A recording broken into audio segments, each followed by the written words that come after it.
దేశంలో కొన్నేళ్లుగా స్వయం ఉపాధి అవకాశాలు పెరిగాయన్నారు ప్రధాని మోదీ. యువత తమ కలలు సాకారం చేసుకోవడానికి గతంలో కంటే ఎక్కువ అవకాశాలు ఇప్పుడు లభిస్తున్నాయని చెప్పారు. స్టార్టప్లను ప్రోత్సహిస్తున్నామని, ఐఐటీలను ఆధునీకరిస్తున్నామన్నారు. గ్రామాలు, చిన్న పట్టణాల అభివృద్ధే దేశ అభివృద్ధి అన్నారు మోదీ.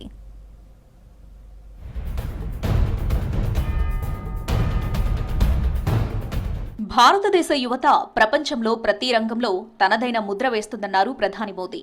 యువత అంకిత భావంతో పనిచేస్తేనే దేశం అభివృద్ధి చెందుతుందని చెప్పారు.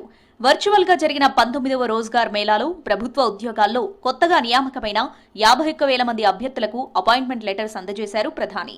కొత్తగా ఉద్యోగాలు పొందిన యువత ఏ శాఖలో పనిచేసినా తమదైన ముద్ర వేయాలన్నారు.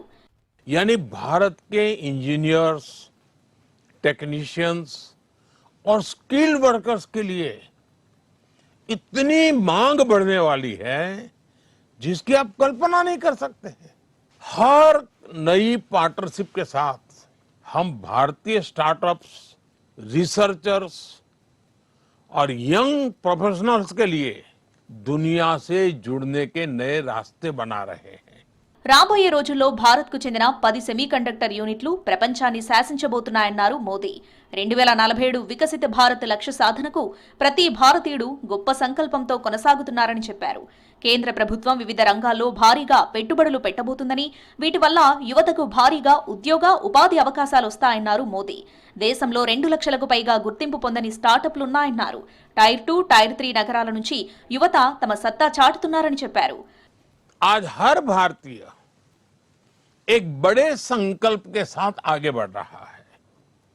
ये संकल्प 2047 तक विकसित भारत के निर्माण का संकल्प है। इस लक्ष्य की प्राप्ति के लिए आज देश अलग अलग सेक्टर्स में निवेश कर रहा है। భారత్ ఔద్యోగిక వికాస్ యోజన, భవ్య పథకం మార్గదర్శకాలు విడుదల చేశామన్నారు కేంద్ర వాణిజ్య శాఖ మంత్రి పీయూష్ గోయల్. ఈ కొత్త scheme is of doing business ను సులభతరం చేస్తుందని చెప్పారు. భవ్య పథకంతో దేశవ్యాప్తంగా 100 పారిశ్రామిక పార్కులు ఏర్పాటు చేస్తామని చెప్పారు. ఈ స్కీమ్ కు 33,660 కోట్లు కేటాయించామన్నారు పీయూష్ గోయల్. రాష్ట్ర ప్రభుత్వాల సహాయంతో ప్లగ్ అండ్ ప్లే ఇన్వెస్టర్ పార్కులతో పెట్టుబడి, తయారీ కేంద్రాలను సృష్టిస్తామని చెప్పారు. The scheme by which the government of India will be setting up 100 industrial parks across the length and breadth of the country. The Bharat Audyogik Vikas Yojana, with a financial allocation of 33,660 crores. NEET UG paper leakage ఇష్యూపై serious గా ఉన్నామన్నారు కేంద్ర మంత్రి ప్రహ్లాద్ జోషి. విద్యారంగంలో సంస్కరణలకు కట్టుబడి ఉన్నామని చెప్పారు. వచ్చే ఏడాది టెక్నాలజీ ఆధారిత పరీక్షలు అందుబాటులోకి వస్తాయన్నారు. Whatever reforms are needed, we are bringing it. It cannot be done within a year.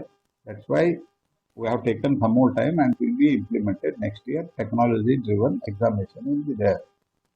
Simple KPSC exam, Karnataka Public Service Commission. They have appointed an inquiry committee now.